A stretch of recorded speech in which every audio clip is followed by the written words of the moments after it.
What's up? It's your boy E, man, coming to you live with my very own Chop It Up. I got my special guest, my brother, Spank Nitti Wiggles, man. Let's get it. What's the deal, bro? How you been? Chilling. That's right, coolin'. I like this.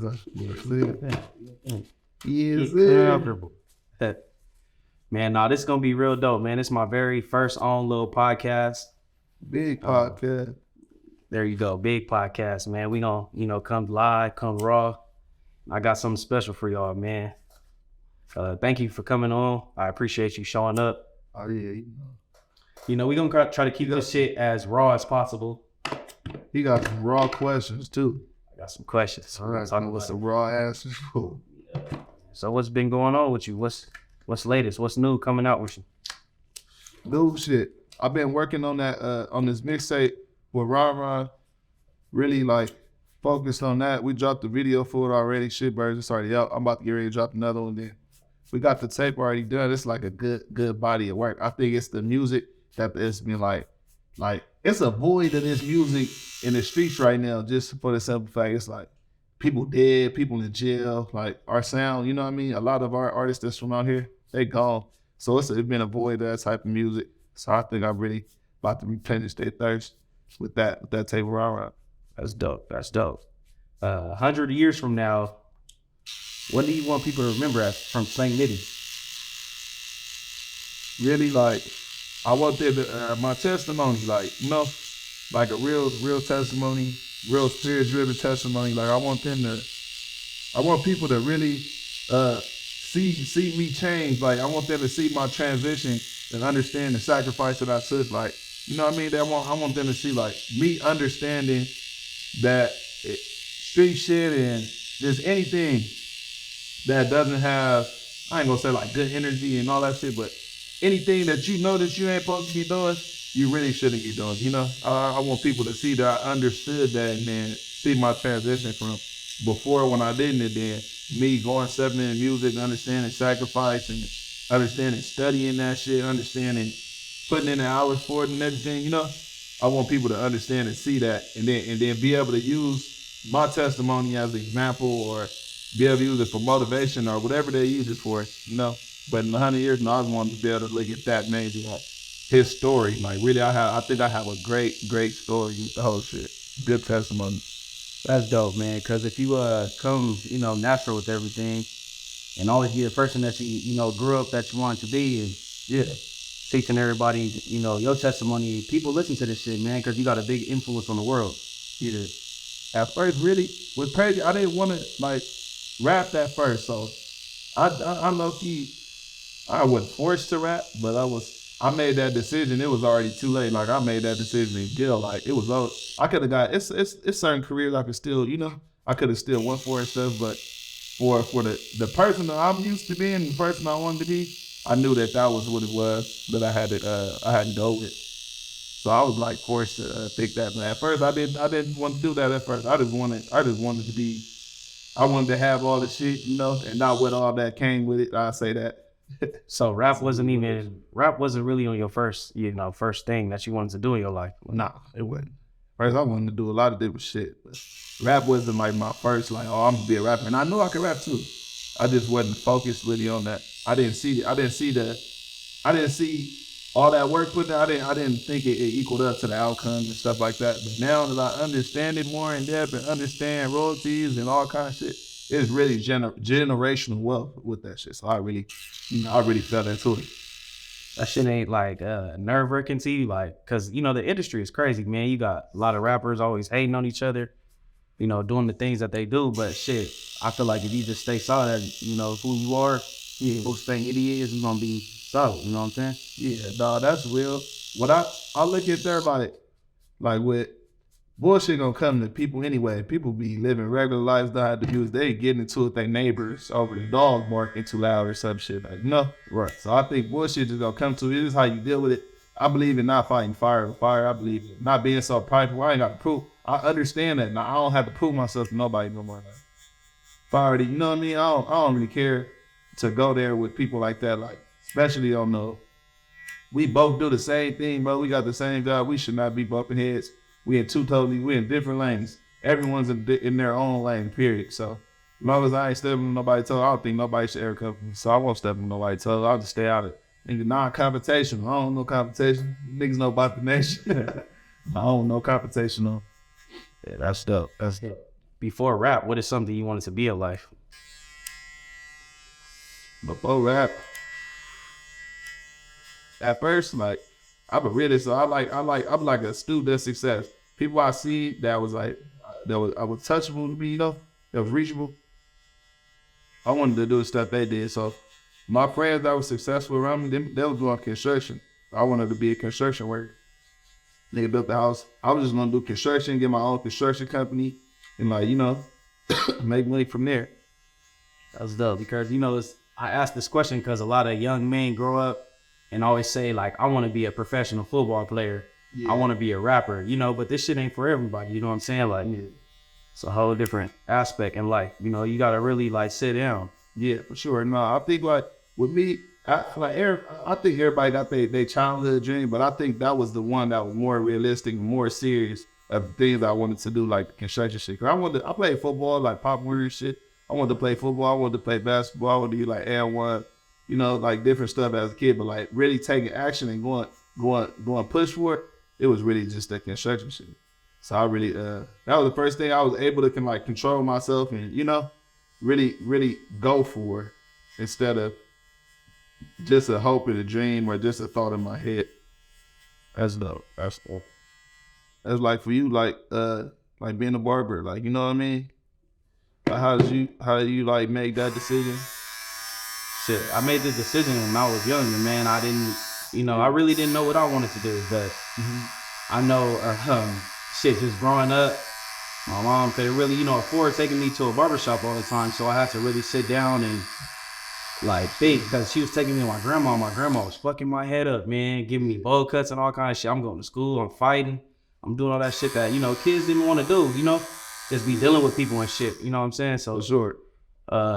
Shit, 5th grade came, my mom asked me, like, shit, what you want for your birthday this year? Like, and I'm like, shit, for real, I want some clippers. Like, I'm trying to teach myself how to do this shit, because, man, I'm tired of my grandma, you know, fucking my head up. I got to deal with this shit at school. I'm getting in trouble, all kind of nonsense, man. So, but this wasn't really my dream, you know what I'm saying? Shit, I had other desires in life. Nigga, I wanted to play basketball, like I said. I wanted to fucking do a cop.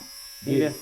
And, you know, but some things just don't fall in the path that you wanted to. But, you know, everything happens for a reason, bro. Look at me now. I'm here, you know what I'm saying? So, who is your favorite rapper and why? Who my favorite rapper? Yeah, like, right now. Right now, living, who I'm like listening to the most, or cause I got, like, I think that question is so, like, it's so much answers for that question. But it's just like, you can't just have one favorite rapper. Are we talking local, or we're talking mainstream, or just in general, just sum it up, basically. Say, fuck everybody else, pick what's... I'm not saying fuck everybody else, because, you know, it's different genres and shit. Like, people, you know, some people flow different, you know what I'm saying? But, like, who is that person that you just, like, when you tap in, you listen to what he got to say. You know what I'm saying? My favorite rapper will be Nipsey, of course. But not, you know, before Nip died and all that, like, just because he was so relatable. I can relate to everything he was saying. But right now, as of, like, living and who I'm listening to right now, I'm on Meek, like Meek Mill, that, like, bro got a great, how I was saying, like, a testimony, a good story. Like, I seen Meek rapping with the braids, like, on the street corner with the dirt bikes and, like, in the streets. Then I see now, like, private jet, Meek, millionaire, like, you know what I mean? And then, I ain't lying, that nigga know, he's just a good rapper. He know how to rap for real life. I think he can out-rap a lot of people right now. Yeah, that nigga Meek my favorite rapper right now. He the hardest nigga right now. That's dope. I fuck with Meek Mill, man. You got a favorite song of mine? Love Train. Oh, so. On that Expensive Pain. On that Expensive Pain, bro. Meek going crazy. I got a lot of favorite songs though. That Love Train right there, that made me born. Angels. That's dope. He just going crazy. Letter to Nipsey. Okay, with that being said though, I mean, I can't really say like there's people you look up into the rap game, but like if you had to choose, for sure. Look up to art. Okay, well those are the 3 people you look up to in the rap game, and then that's gonna follow up my next question. Okay, like who I look up to. Yeah. Right, man? I look up to Boosie for sure. Look at Boosie. If you really know Boosie, like when I say I live in Texas, so I listened to Boosie a long time ago. This nigga was ready coming out and shit. This nigga Boosie really has like nigga, really has a blow up story. Like Boosie came from the bottom to where he is right now. So I look up to Boosie and this shit just for hustle, grind, like get money, everything, respect, everything. Boosie, Sauce Walker, look up the Sauce, cause Sauce really do his shit like for his whole label, all his artists. You would think Sauce and them artists is signed to major label, they signed to Sauce, like, you know what I mean? And he really steps for them. So I looked up to him like on the labels. He like the new No Limit. New No Limit in so many words. Right. After them too. Yeah, that's the top one, man. You know what? I know. Mitchie Slick. You know why? What the Mitchie Slick?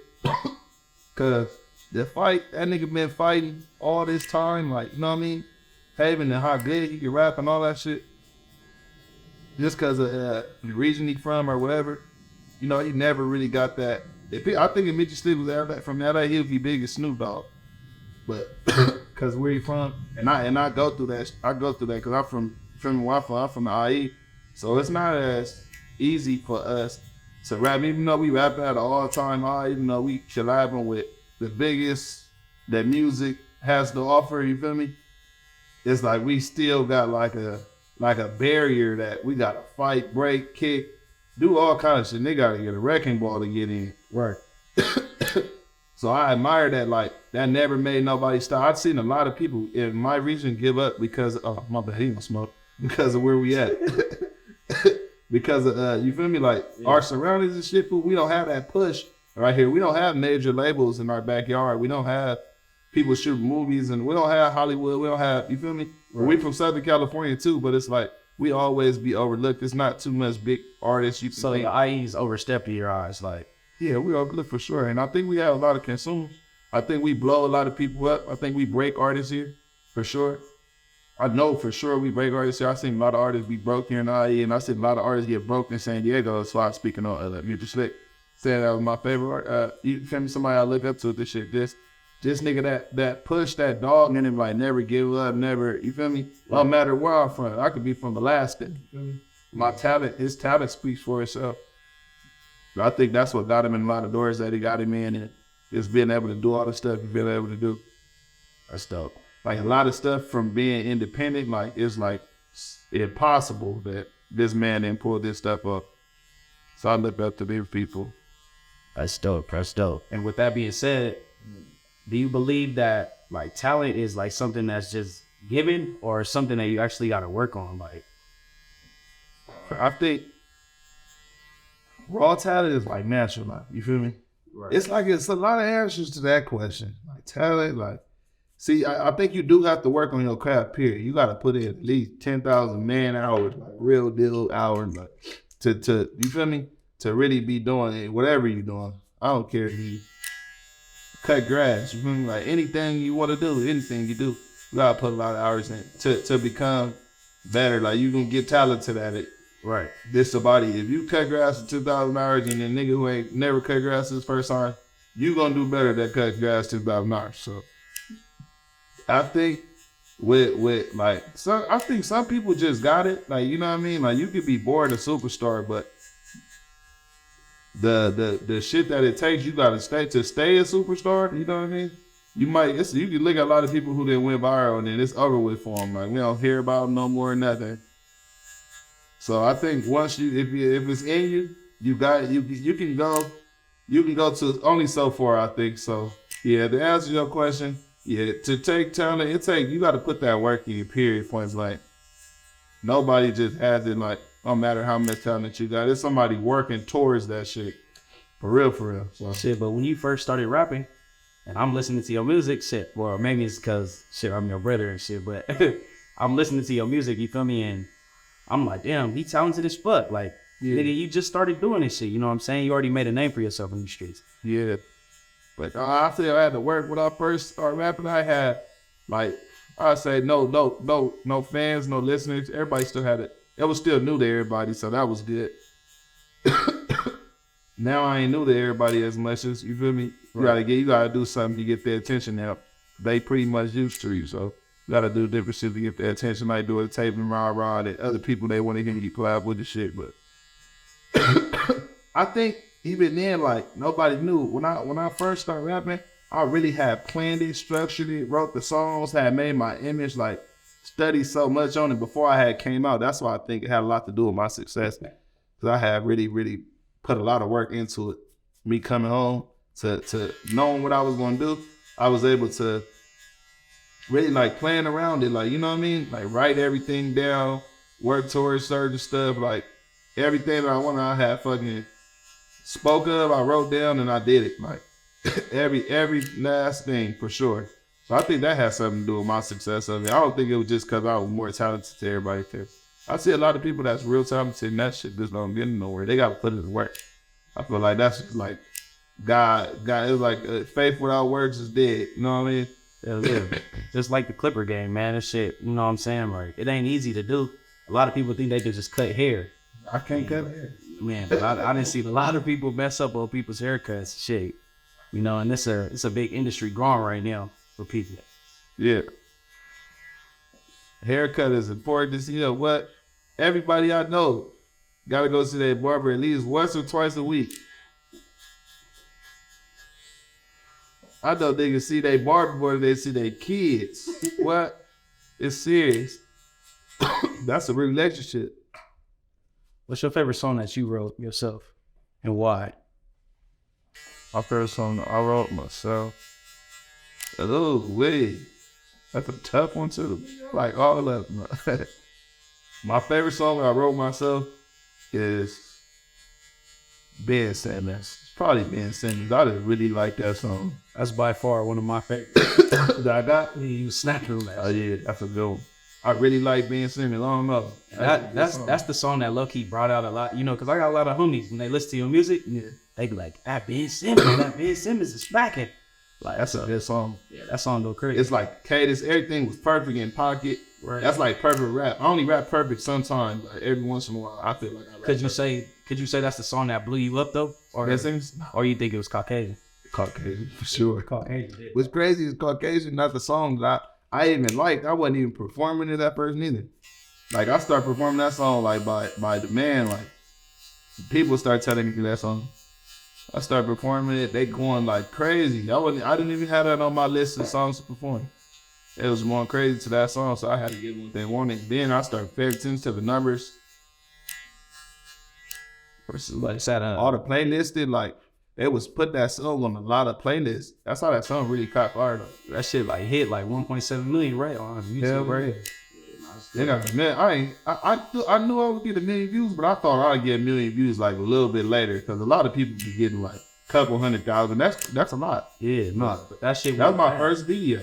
All right, million views. And then where I'm from, we don't got a million nothing. We got 50,000 people probably, if that. So,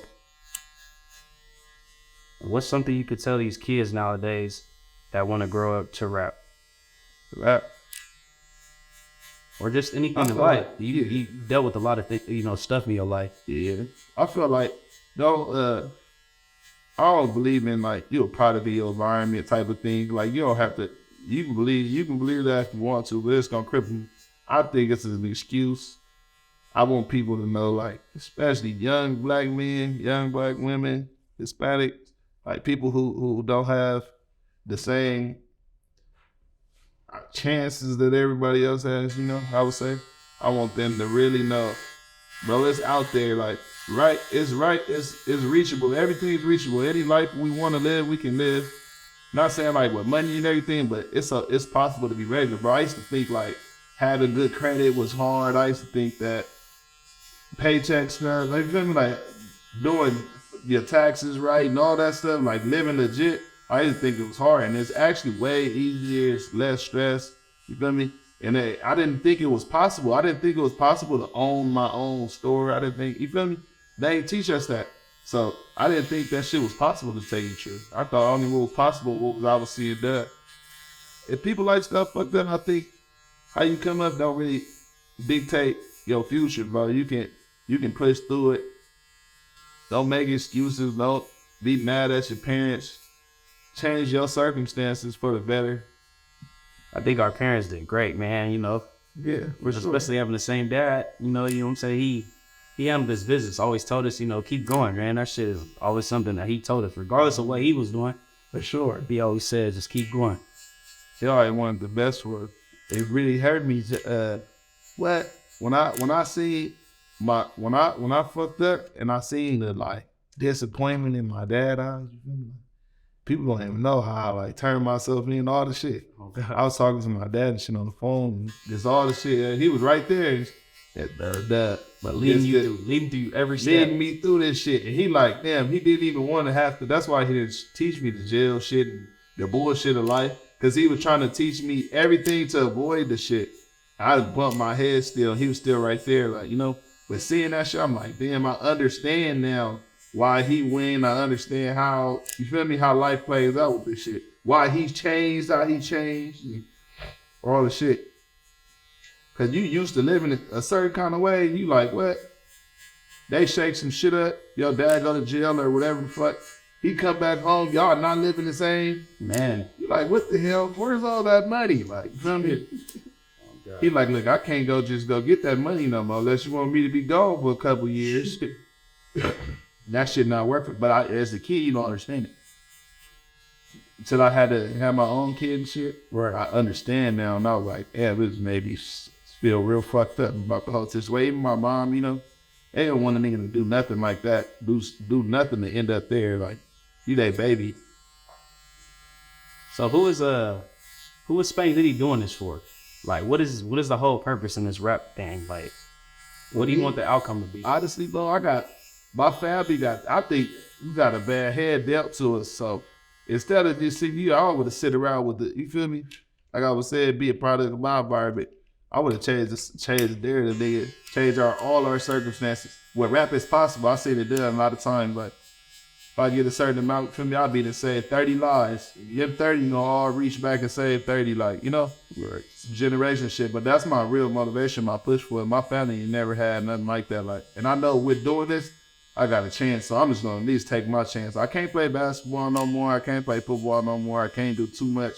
If I hit the lotto or something like that, that'd be, you know, wonderful for a family. But this is something I can actually work towards, and I'm working towards it. And it's working for the good. Like, you know, it's working. I say that. I got a big announcement coming though. I'm gonna put that peep show on for sure. You hear that? I got a big announcement coming on the way.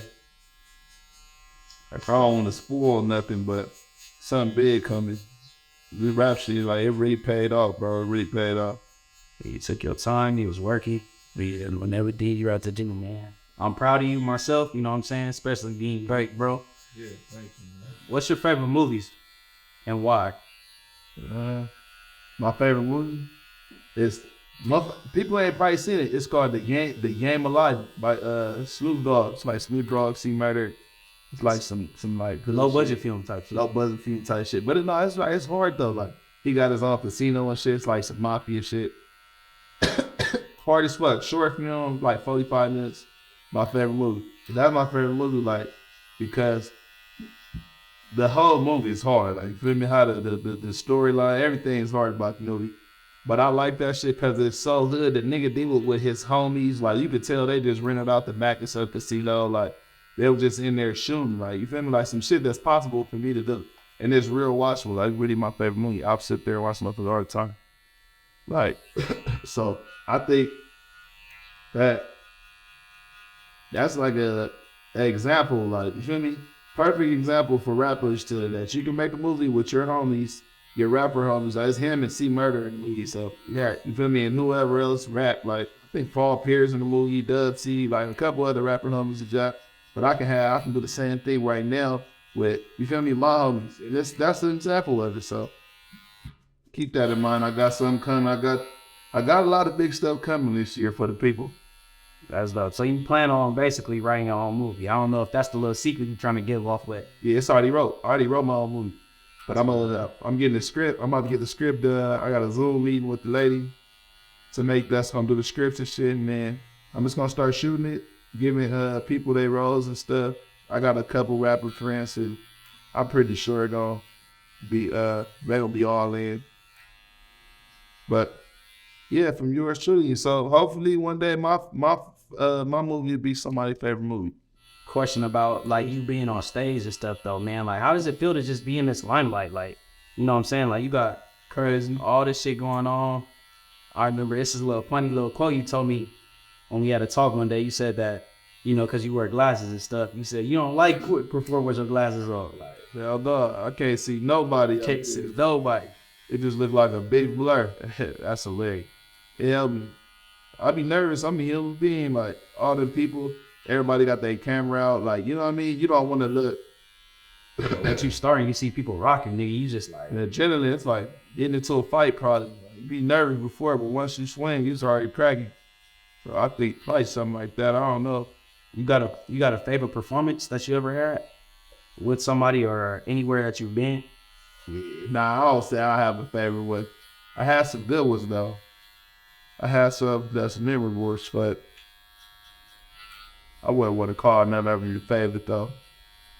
All of them my favorite shit.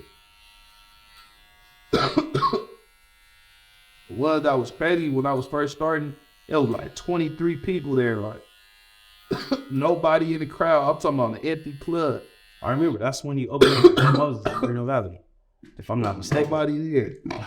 That was shout out to the promoter. That was on them. But this when I first started, so that made me feel crazy. But what was crazy is how my homies would pump me up or whatever it is. But still, you gotta rock out. I don't care if it's 5 people here. Still do your stuff. Like niggas will pump me up. They get faded. They really do a show like it's 1,000 people there. Get the same energy as if, you feel me, I'm at the Novos. Like, that shit was really like, I don't know, this in my part of my story, like I'm saying, you know, that shit really stick with me. Like, them days, that shit really do stand out. Like, you know. So, them would probably be my favorites. Getting fucked up was when nobody was there. Niggas still had to rock out, just be in the game.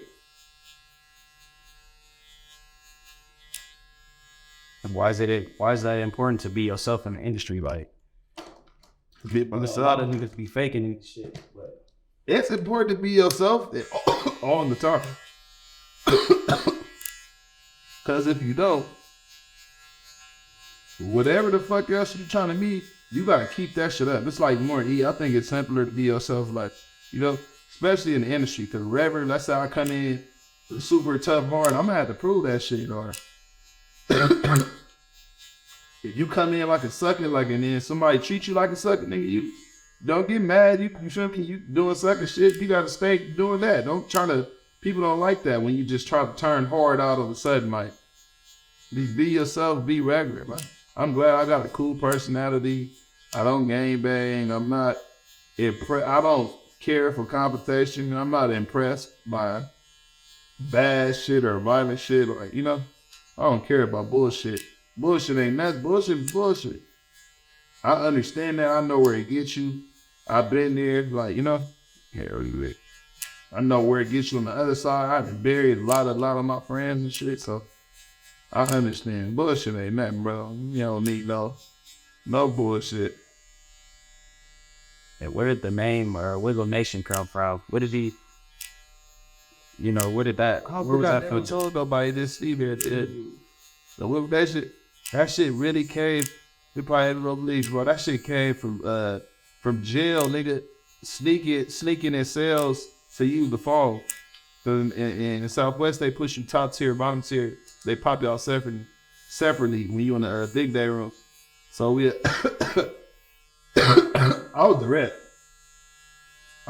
So I can come out top and bottom. But like you feel me, niggas are sliding your cell that's on the bottom tier, so they'll come out next day room with top tier. But you gonna get caught to get back in your cell. Like you gotta hide under the bunk. Like sometimes niggas just get caught. They do a random head count or some shit. Niggas be hiding under the bed and shit. Niggas hiding under the bed, but we used to call that hiding under the bed like popping in somebody's cell. We used to call it wiggling. So like, oh, I'm about to wiggle in your cell, fool, so I can use the phone. You feel me? Try to get an extra call in. And when niggas would get caught, we'll be screaming out the cell like, "Wiggle Nation, bro. We gonna bail you out. Don't trip, bro." It's the nation. Like, this some joke and Jill shit. But the name was just catchy as fuck to me. Like, I was just like, Wiggle Nation, that shit sound like something for real. Like, you know, that shit sound like something. I'm good at branding. I understood that shit. Free that nigga, free Thug, man. I read this shit. I read this magazine with Young Thug. He was giving up so much game.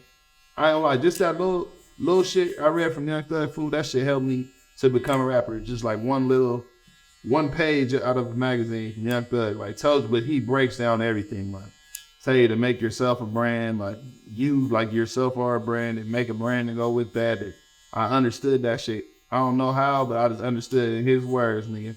And that shit made me, you feel me? So you read a lot while you was in jail. A lot of information you was saying.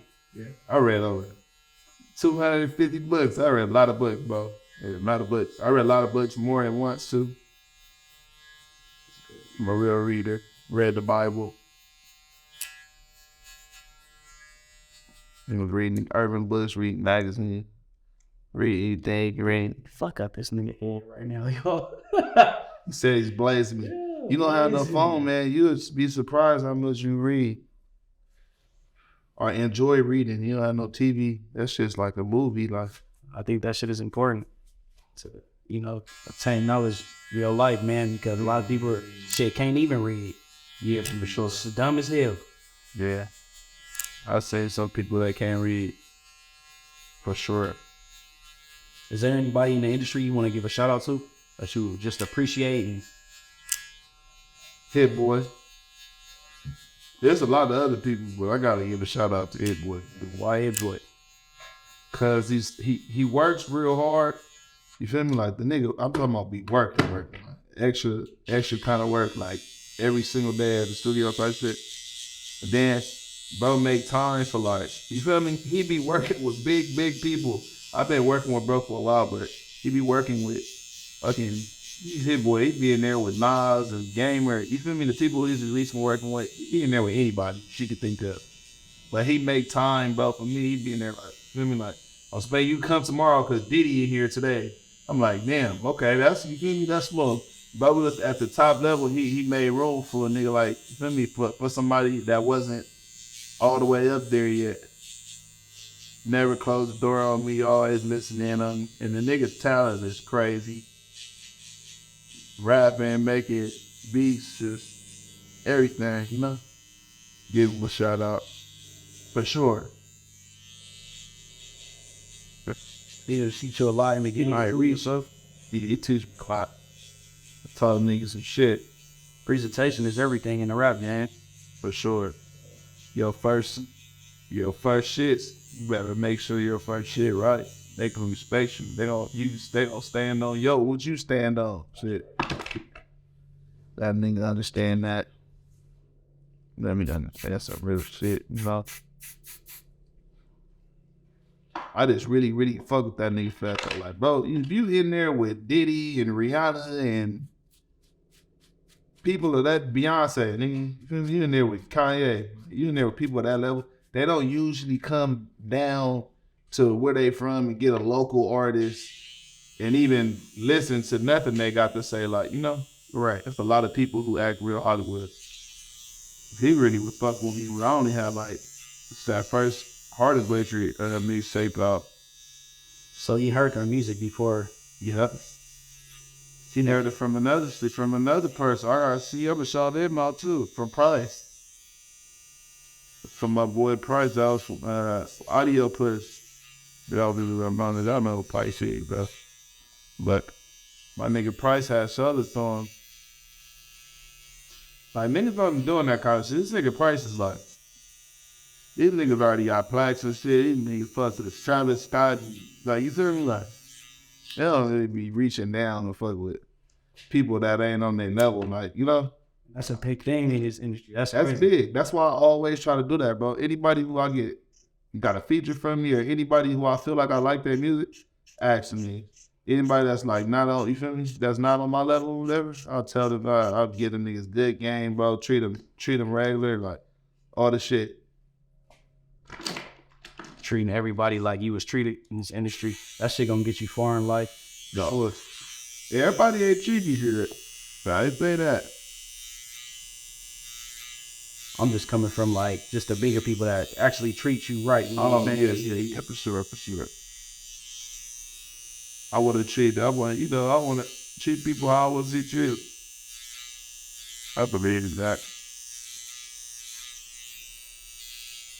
They come back though, like, you know, cause it's better. You get deep cleaned up, fresh. Nice and right. What's your process like in the studio? Like, how you get ready? How you prepare yourself? In course? Yeah. Before we get up out of here. Yeah, I go to J Luckett's. We get some bud. No, it's like, now me, usually it's me, J Luck, for sure. Me, J Luck, some bud. I got so much beats now. I don't have any beats on YouTube. Like I got beats I tap in with all the producers. That's my main niggas who I write back. So all the producers, y'all hit me, load me up. But I go to my email and I just randomly go to producers like packs that they send me. I don't go in no order. I just go to random ones that's right there. I might like the title of or something like that. And then first one I find that I can, I got something on my phone that go to that I'm trying to record out my notes, or I might just punch in. First beat I find that I like, I don't do no favoritism with the shit. So you don't even listen to the whole beat, like you know. No. First like 7-8 seconds, you know, like you know real fast when it come on, but I let it ride, see if I got something that kind of fit, or if I can see if we can just play with, if I just like the beat. But I got in my email, I got big producers in there. And then I got some producers who nobody knows, you know what I mean? Right. But everybody got a chance. If you in that email sending the beat, I just go in order, find the beat though. Once I find it, I load that. And I go in. Usually I got something written in my phone. I got a piece of something. If I don't, I just punch in from there. We go, man. Me and Lud both got the earphones on. He gonna probably help me with my delivery. Something how to deliver. Man, we just gonna go from there. But usually, it be a full house in the studio, or you just y'all just be alone, you and J Luck? Sometimes it's just me and J Luck. It depends on who got. I like working when it's a lot of people there. I feel like I do better when there's a lot of people there. It's like a party in the studio. I do better. Why? Because you just see everybody vibing to what you saying. Yeah. You instead of just I'm waiting on one reaction to what I'm about to say. I'm waiting on 20. Like I'm really out there overthinking myself.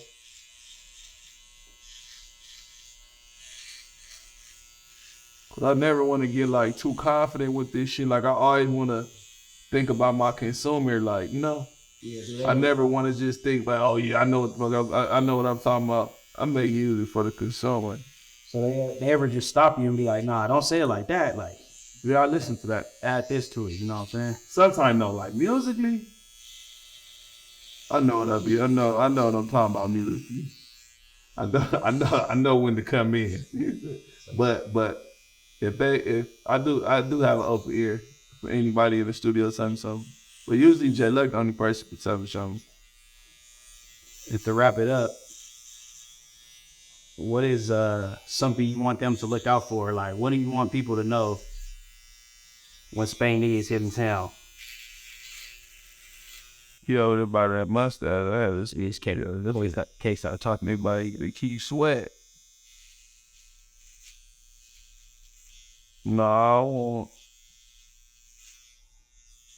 I want to know that Spank Nitti do that shit about the job. Me and Rahman do that shit. Spank Nitti do that shit. That's what I want to. I need them out.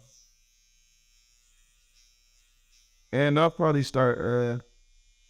Well, they know, man. They know they see me or they know when I'm kind of my boy, man. Freddie died and call you back. He call me back. But they know when they see me, they gonna see some fashion. They might see a real nice car that they haven't got to drive yet. And they know for sure we're coming with good vibes, good energy, none of that, all that tough guy shit is for somewhere else. Like, we're not here for that. Everybody know that. They see us, we coming with good energy. Probably just bring a whole party, have a good time. That shit. Again, I just want to thank you for, coming on, taking the time out of your day to join my very first video, my first piece of the podcast. It was dope chopping it with you, bro. You know I love you. It's all love, man. Thank you for letting me come over here and talk my little shit. You know I had to get you right because your brother does this shit. Yeah, this is my weekly barber too, so. And I want y'all to, I just want to thank, my audience, my viewers, the people that's watching. Tell them to work with us. Work with me. You know what I'm saying? I got something for you. This is not just for me. This is actually for, them to come on and, get that game, man. Show everything that they got going on in life. But I'm also showing you that I can really get in with these Clippers. Sure, y'all. Give y'all the secrets. I told y'all some good secrets. And also shout out to my boy behind the camera, man, Wali. I appreciate everything you're doing for me. Thank you, bro, for coming on here, coming to see my, work. You guys like, share, comment, subscribe. Wait, y'all gotta get the fuck up out of here, man. Appreciate you.